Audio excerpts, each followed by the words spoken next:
Welcome to Just Minding My Business Radio, where we are moving at the speed of God, learning what we didn't know we didn't know. I'm your host, Ida Crawford. And I'm your co-host, Ruth Haskins. So grab a pen and paper and get ready for information that you can use.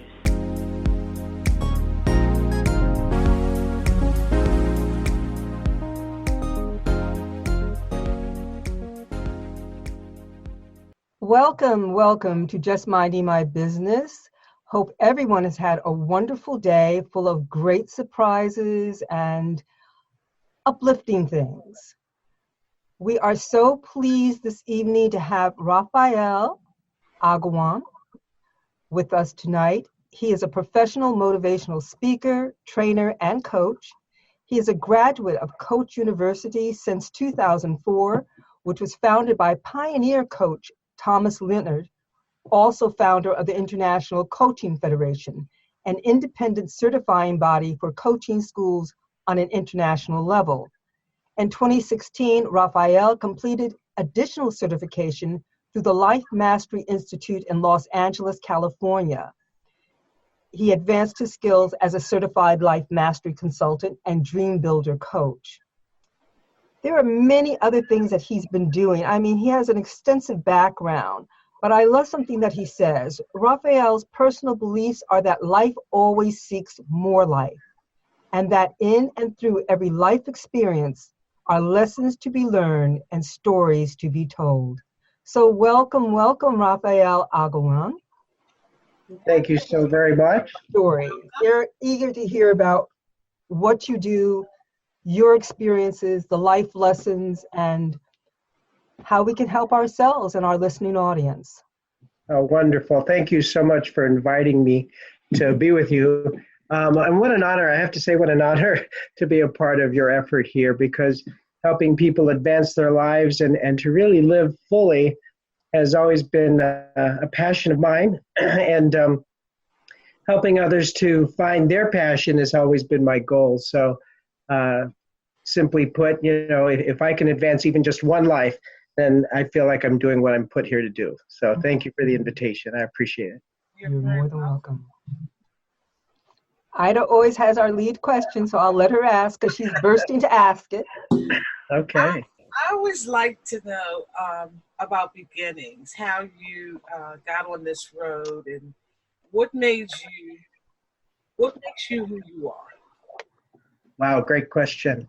I I tell the story that from the very beginning, I was one of 10 children, actually. And my father was retired from the military, U.S. Army. I'm from Guam originally. I come from a very Catholic family. And we're all very close in age, and we're all very close to one another. And as I was growing up, the story I used to tell was that, I was one of 10 kids, and my father was a janitor when he retired. And it just starts out as a very bleak story.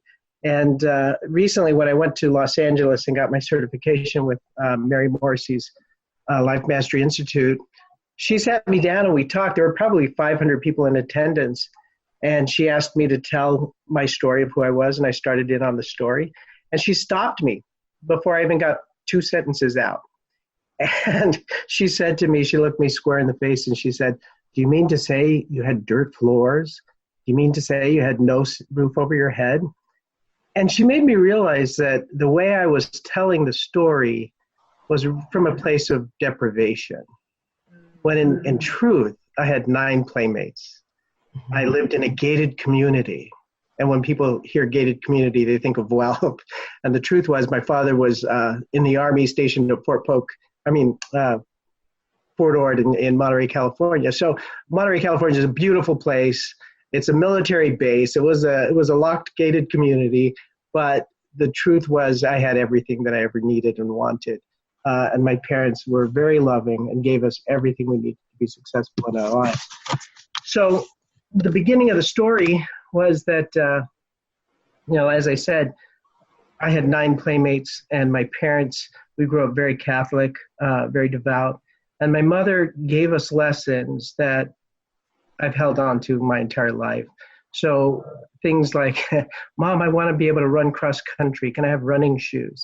And her response was, look first for the kingdom of heaven and everything will be added thereon. And of course, I'd roll my eyes and I'd sit up straight and I'd say, I just want running shoes, Mom. Can't I just have running shoes? But the lesson that she gave us was that everything that is in us, the desires that we have for our lives, come from a place that is given to us by our nature, by our God-given desire for more life. And as I began to seek the kingdom of heaven, even here on earth, I started to experience heaven here on earth. And when I put myself in that energetic space of want and desire, I find that heaven exists all around us. So it could be something as simple as a brand new baby on my chest, or a brand new pair of shoes. It could be anything, but it's that feeling of abundance that my parents gave us all. So it was, it was the best that we could imagine. It was the best that we could experience. Now, as a child, material things were kind of important as a kid, but as I grew up, the spirit that it gave me for this desire for more life continued to be the message I lived from throughout my life. So, in the bio that I sent you, I joke with folks. I say, yeah, I've had 10 careers, but they really have been through a sense of call. Mm-hmm. So, the earliest beginning, how did it all begin? It was being one of 10 kids. And you don't hear that much anymore these days, but this desire for more life really became apparent as I continued to grow and develop. Wow. I hope that answers the question. Yes, that was beautifully put. Thank you. I'm just sitting here thinking about that. You gave a bleak how you grew up, and then somebody had you think about it a different way. Mm-hmm. Mm-hmm. Perception. Yes, exactly. I think when we're growing up and we look around, we take for granted what we really have. And, it sounds like you came from a loving family. Like you said, you had 9 playmates. Mm-hmm. And that's a really lovely way to put it. Right. You had a world of abundance without realizing that it was abundance. Yes. And you had parents who gave you a solid foundation and the things that are important. It wasn't about material things. It was about looking at life through spiritual eyes. Let me ask you, you said that you worked with Mary Morrissey. And as a coach, what is it that you learned from her that really coincides with what you were raised with that synchronizes with the philosophy that you were raised with? Sure. It was interesting even meeting and coming upon her information. A friend of mine, I happen to be an occupational therapist, and she's a physical therapist. And she was herself looking into the Life Mastery Institute. And she forwarded me an email and said, you need to look at this. This looks like something that you would be very interested in and competent with. And I thought, well, let me check it out. And when I met with one of the coaches by phone, it became very apparent that Mary Morrissey's journey has been 40 years in the making, if not more than that at this point. And her goal was to train other coaches to continue on in her work, which is a very good and noble thing, in my opinion.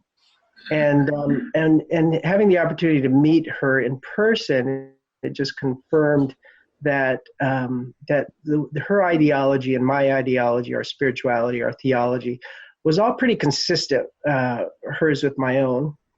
And as I've grown through the years and having my different experiences in life, I've come to realize that there's a real universal language that resonates for a broad spectrum of folks who want to live life as authentically, as fully, as engaged as possible, with their bodies, with their minds, and with their spirits.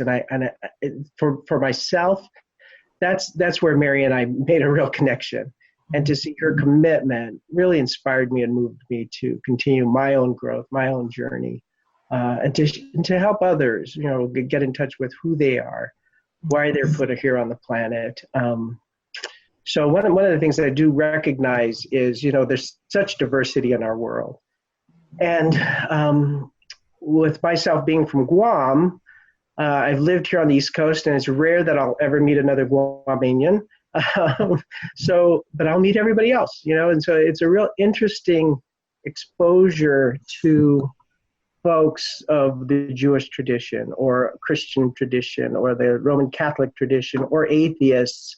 So it's just, to be able to engage in dialogue around the idea of hope, I think is what resonates for me. And when I come from the story I tell of not having much in terms of the material world, what was given to me, the spirit of aliveness, the spirit of wanting to be in touch with reasons and understanding why there's even this desire that's in us.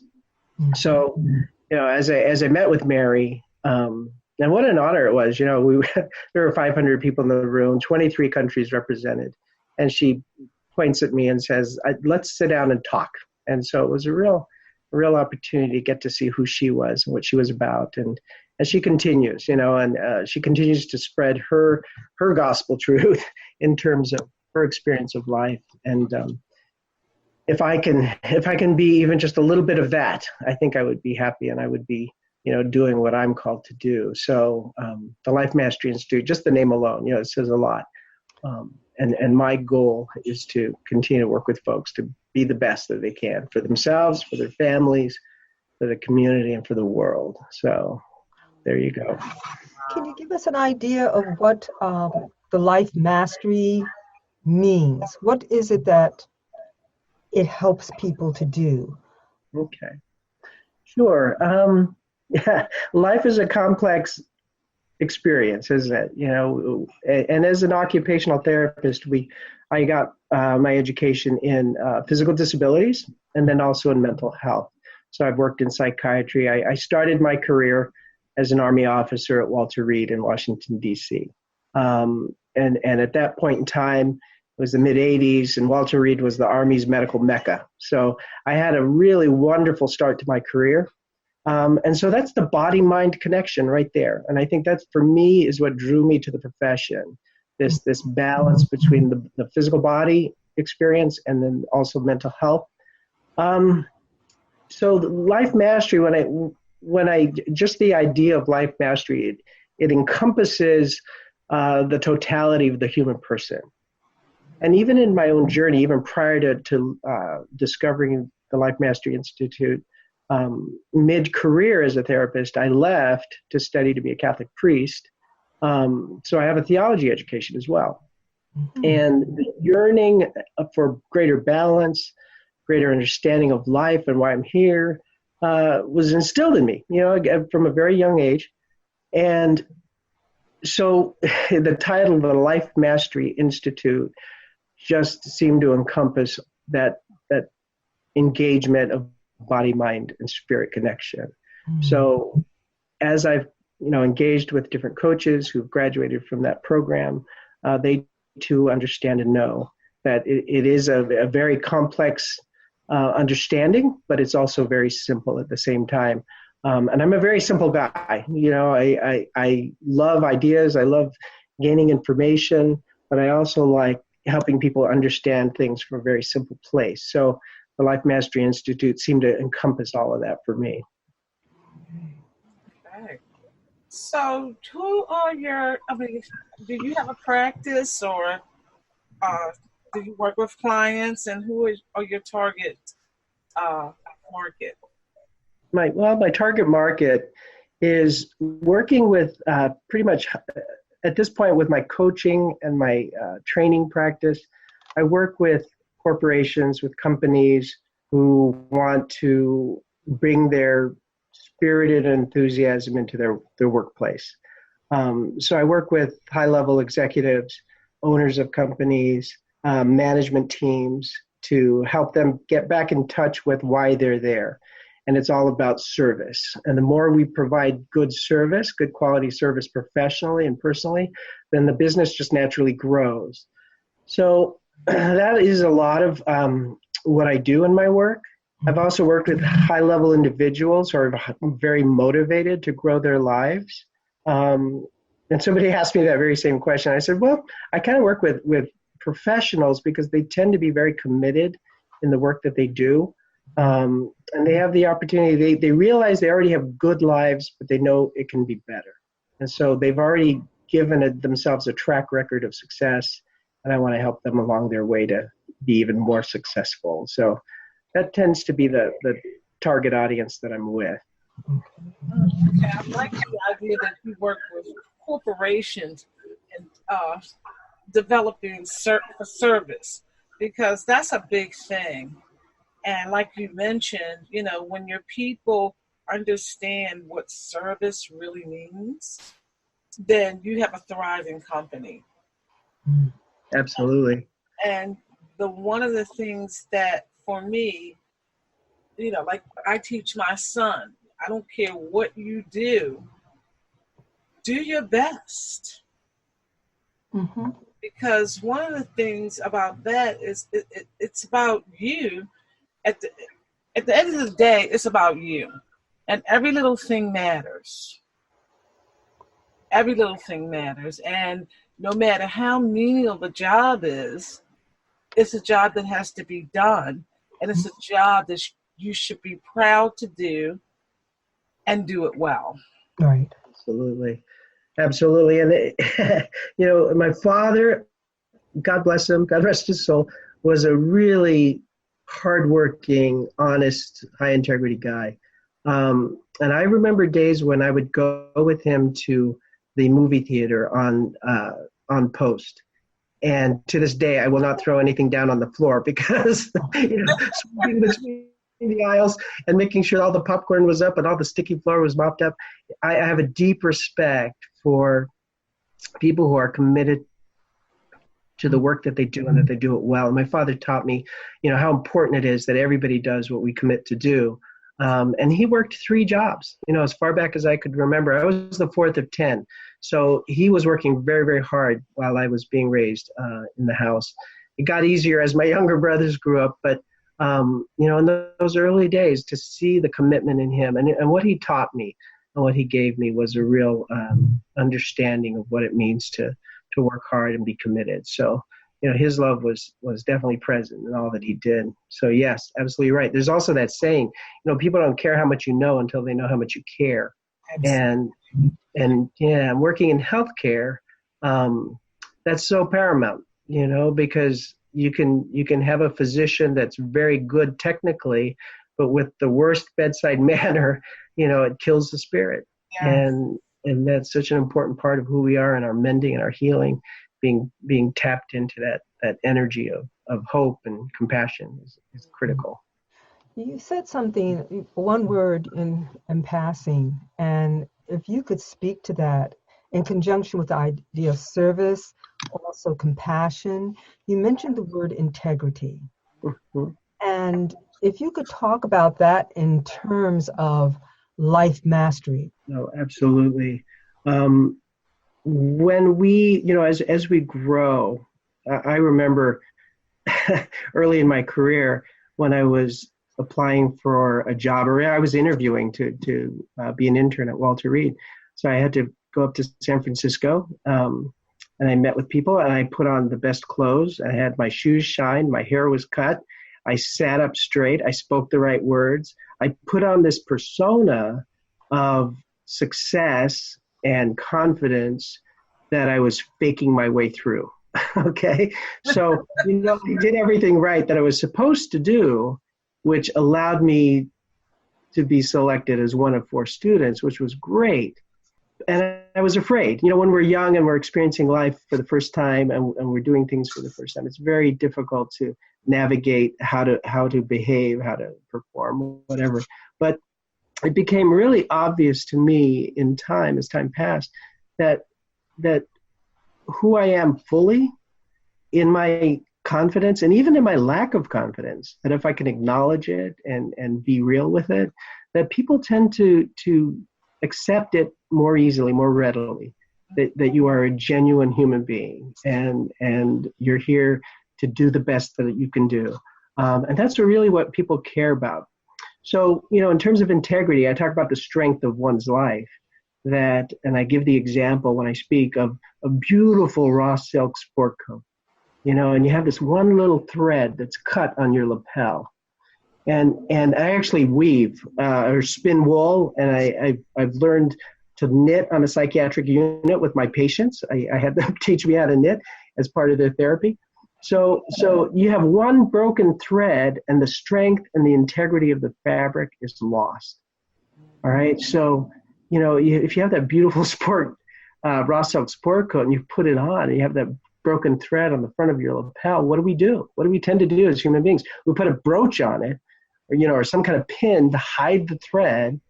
And sometimes that's what we do in life, that if we have something that's broken in us, we tend to hide it or disguise it, pretend it's not there, ignore it. But the reality is that the strength in ourselves is lost. So we have to go back and we have to mend what's broken. We have to, look truly, fully at ourselves, admitting our foibles, admitting our limitations, and not just that, but embrace that. That we have to learn to embrace every part of who we are. And when we can love ourselves as we are, and we can accept ourselves as we are, that's the strongest position we can take in life. Because then I can be genuine, I can be real, and I don't have to fake it. I don't have to remember what I said in the past, to hide or disguise, the limitations. So life mastery is a process. It's not a one-time thing. And as each life experience comes to us, the choices we make really make us or break us, So it's this idea that, wow, I get to sit in this space with who I am in this moment, which is the only thing that's real. And if I can love myself as I am, then I've really gotten on that path of mastering life, because I'm more present than I could ever be. Oh, wow. That was awesome. Yeah, Thank you for that. Thank you. I know people really who hear this will really appreciate it. Because one thing I think Ida and I have heard over and over again in conversations on this show is that so many of us lose our way early in childhood, and we lose touch with who we really are. We take on what we're told, and we're trying to survive as a child, so you're not going to bite the hand that feeds you. But sometimes there are other things that happen in childhood that really take us away from ourselves, and that's when we begin hiding. We begin the hiding process early in childhood. And we grow up thinking that that's the only way to be in this world. And it takes someone like yourself and Mary Morrissey and so many others who are in this field of introducing people to themselves to get people back to who they are. And that is an awesome work. That is an awesome work. And I'm always grateful when I hear people who are sincerely, that is their purpose, is bringing people back to who they are, because so many of us have gotten lost along the way. Right. What a privilege it is to have the opportunity to serve in that way. And it's interesting because we're all here for a purpose. We've all been given divine gifts and talents and abilities. And I talk about desire in us is so unique, that we all have unique desires. We don't all want the same car. We don't all want the same partner, and I break up the word desire. I've read it somewhere, and, the DE means of, and sire means parent. So the desires that are in us are of the parent.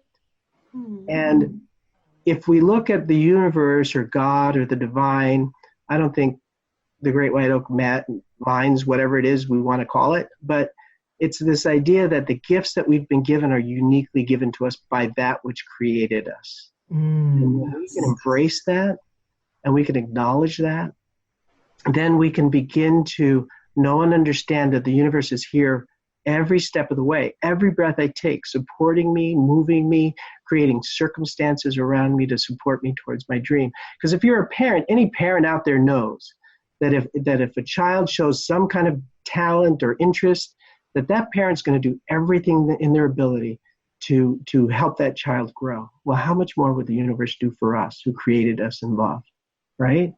So here we go. It's like this wonderful journey that we get to be on. And if we can, I've written a book and I published a book called Life's Playground. And it talks about, on the back of the book jacket, it says, when you ask any 5-year-old what they want to be when they grow up, they'll give you 5, 6, 7 things. It's not just one thing. And as I grew up, and my parents, they did the best they could. I know that. I love them for that. And my spiritual background and my religious background and faith is the greatest gift they could have given me, because they really helped me to know and understand that I could be anything I want to be when I grow up. Mm-hmm. I look first for that kingdom of heaven, and I know and understand that when I'm helping one of my patients walk again, or feed herself again, or do the simplest tasks that she or he, you watch them and their faces light up, that they can write their names again, that they can do the simplest things that we all take for granted. But that for me is heaven on earth. I even joke, Hail Mary, full of grace, help me find a parking space. And I find one, and there it is. And it's a wonderful thing, because it makes me giggle, and it's the giggling, it's the energy and the joy of life that really helps to, create whatever it is we're imagining. So, I started a meetup group here in Columbia, Maryland, and it's called the Columbia Law of Attraction and Positive Thinking Meetup Group. Oh. And we've been in existence just over 2 years now. We're up over 400 members, and we'll meet every couple of weeks. And I think I laughed myself through every single one of them, because it's about the energy, it's about the joy. And when we can feel that energy for life in that same way, we can begin to experience really wondrous miracles that make us even wonder how is this even possible?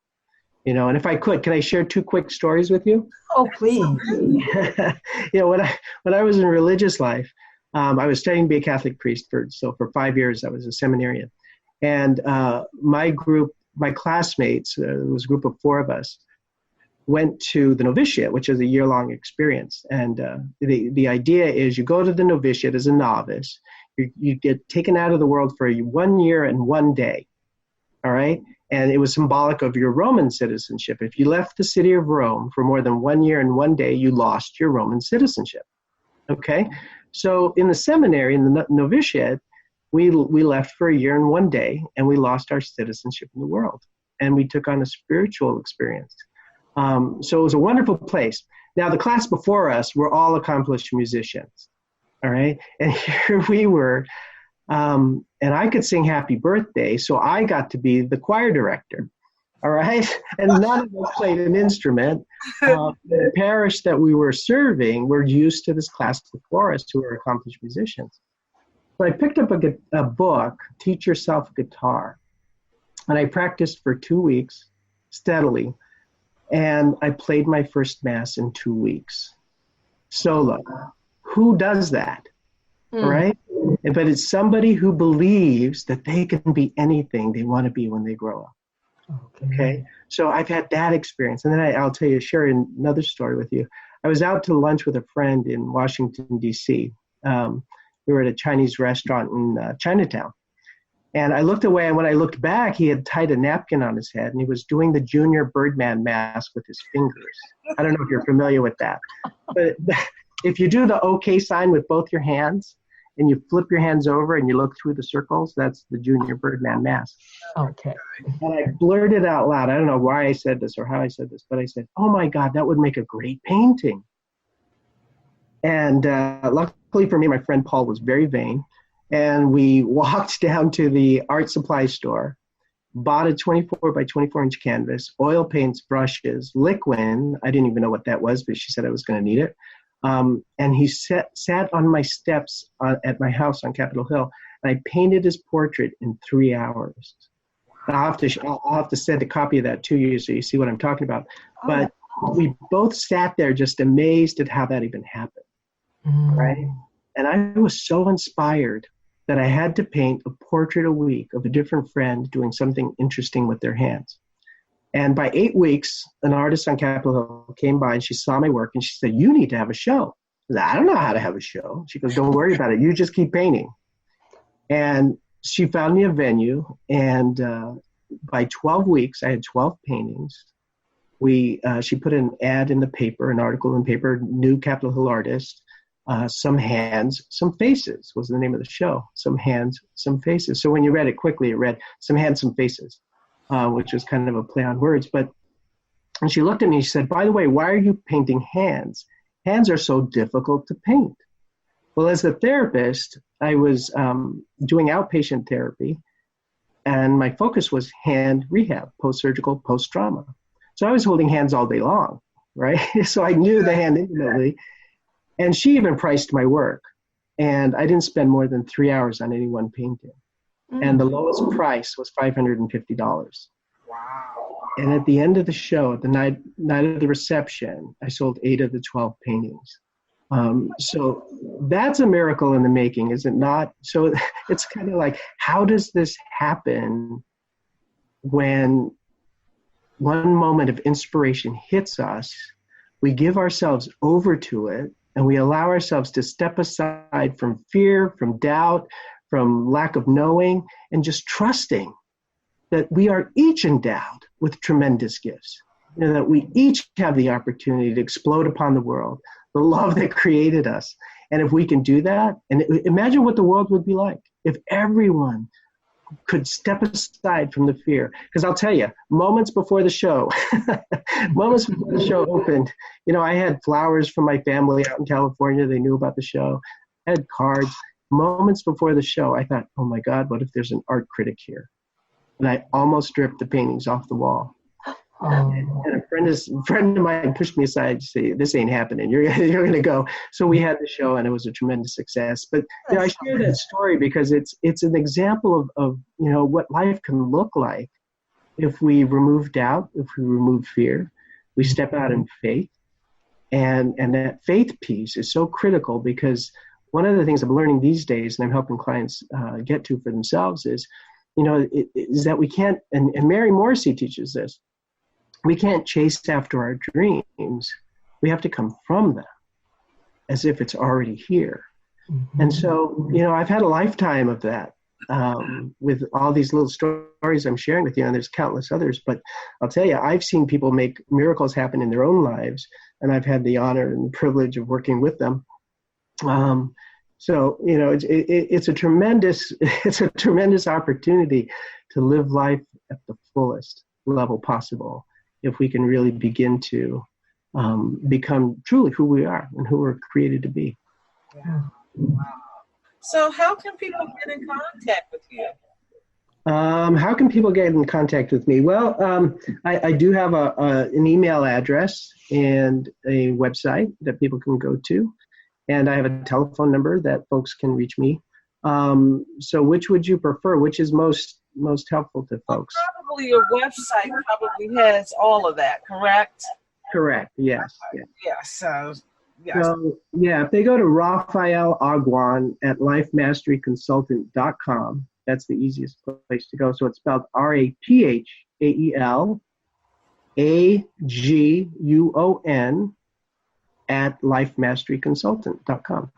So that's pretty much where you can reach me. You can find me. It would be an honor to speak and share with anyone whatever their dreams are for their lives. And if there's anything I can do to help, it would be an honor and a pleasure. Absolutely. This has been a very, very warm type of interview. Yes, that's I was thinking the same word, warm. Very warm, very comforting. Very comforting. Yeah. Very comforting. And, Ruth and I, we're working on things, and I believe so, like I can touch it. Mm-hmm. Mm-hmm. It's beautiful. I wasn't always that way. I've always had some type of doubt, the back of my mind on different things. But what we're doing right now, I believe in it so much. And what I've done is I've watched the things that have happened just out of the blue. Nothing I really even did other than having that I need. Sure. And when you started to talk about the paintings, the different experiences that you've had, and you just did it from a place of, I'm just going to do this, I'm not afraid. I could relate to that. Now, don't get me wrong, because it wasn't that there wasn't any fear. Oh, I'm sure there was. Sure, and that's very real. You know, I think everybody who's human knows what I'm talking about when anytime we endeavor anything new. And I'm an introvert. Go figure. You know, I'm an introvert. And yet when I do public speaking and I get on this topic, I practically levitate. I forget who I am. I forget myself. And that's what really the universe is asking for all of us, is to forget ourselves. Right. You know, that it isn't all about us, you know, that we're here for a purpose, that we're here to serve one another. You know, and now, yes, absolutely. I have to start with me, right? And I'll share with you a little poem my mother used to say to us whenever we fought as kids, which was every day, all day. So it was either said to you or it was being said to, no, she had 8 boys and 2 girls, so you can imagine. But, you know, it was either said to you or it was said to somebody else, but you heard it every day. And it was this: if there is righteousness in the heart, there is beauty in the character. If there is beauty in the character, there is harmony in the home. If there is harmony in the home, there can be order in the nation. And if there's order in the nation, there can be peace in the world. Wow. You would hear that every day, you know? And the first part, if there's righteousness in the heart, there's beauty in the character. So that's really having a right ordered heart. Okay. Yes. And the ultimate end of it was there can be peace in the world. So she helped us understand from grade school, you know, that if you want to impact change on the world, you start with yourself. You start with your own heart. And even in my work as a coach, I remind people, you know, I had an attorney, and I don't know how we're doing here, but with time, but I had an attorney come to me. A lot of my coaching, by the way, is by phone, and I work with people all over the country. My goal is to work globally. So thank you for this platform and allowing me to reach folks around the world. But, you know, this attorney called me up and he said, I think I need your help. And I said, well, how can I help you? And he says, well, I'm an attorney. I'm not happy with what I do. And I said, well, how long have you been an attorney? He said, 17 years. I said, wow, that's a long time. How long have you been unhappy? Since law school. Oh, wow. Yes, exactly. That's what I said. And I said to him, I said, I don't think I can help you. I think you need therapy first. And of course, you know, he was kind of offended by that. And I explained, you know, coaching deals with where we are in the present moment and where we want to go.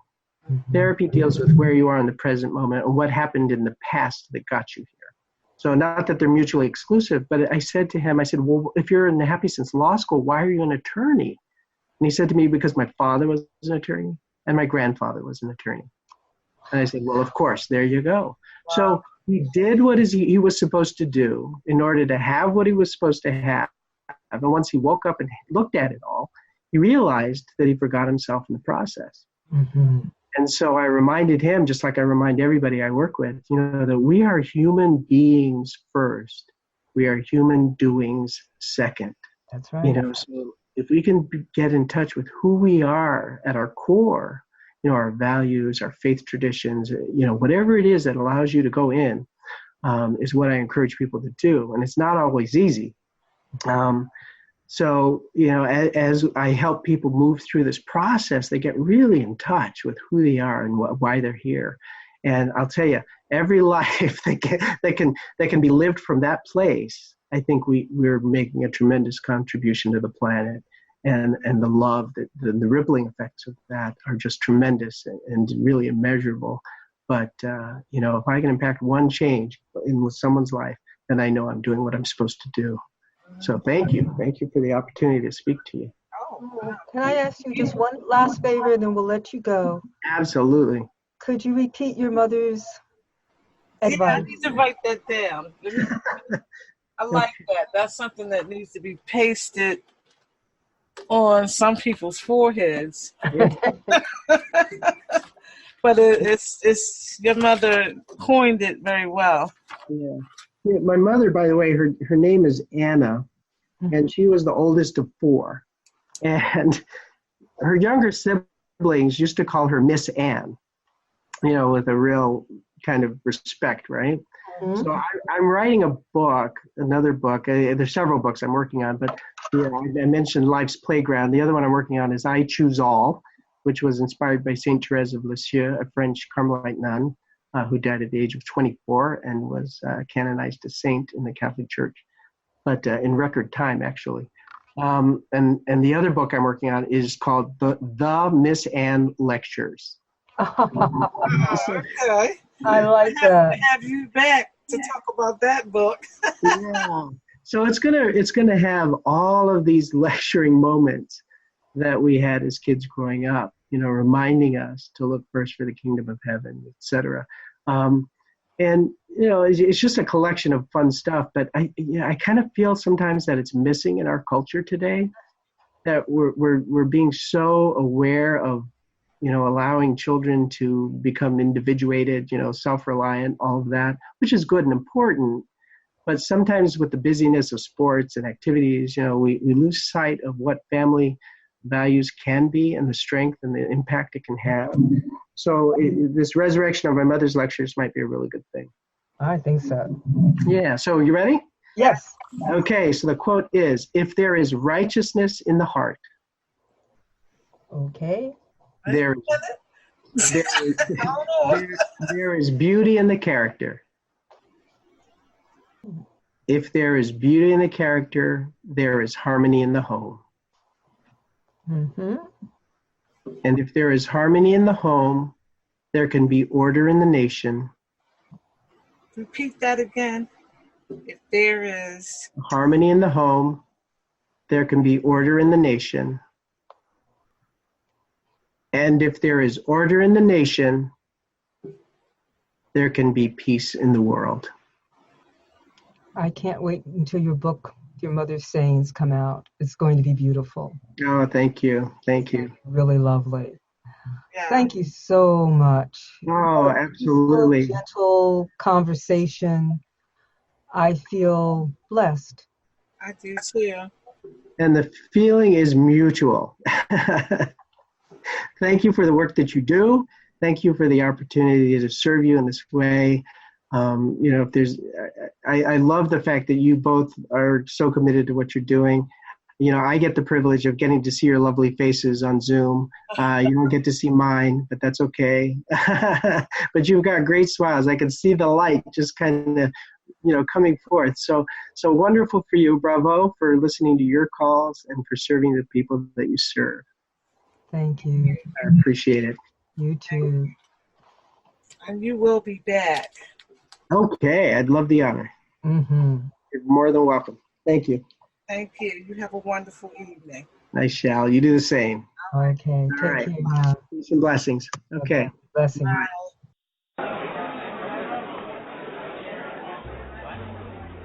Word on the street says there's something new at Just Minding My Business Media. You've heard our podcast, Just Minding My Business Radio, that brings news and views you can use. That airs every Thursday at 6 p.m.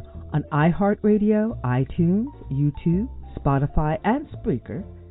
Well, now you can watch Just Minding My Business. That's right, Just Minding My Business Media now has a TV presence on Raven International TV Network, broadcast on Roku, Fire, and Apple TV. Your business, through Just Minding My Business Media, has exposure on internet radio, major social media platforms, and now TV, through Just Minding My Business dynamic digital marketing platform. Don't listen to the word on the street. Hear it for yourself. Visit jmb.asistercircle.org to learn how you can take your business, your vision, to the next level. Thank you to the amazing women of a Sister Circle Empowerment Network, ASCEN LLC, and our media partners.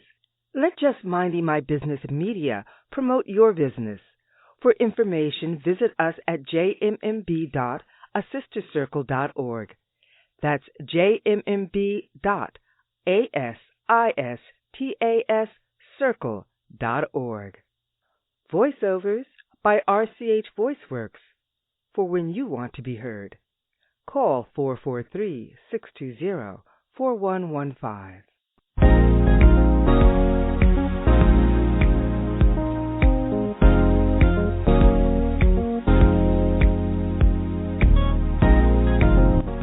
Thank you for tuning in to Just Minding My Business Radio. I'm your host, Ida Crawford. And I'm your co-host, Ruth Haskins. We hope you enjoyed the show and appreciate you stopping by. Many blessings to you and yours.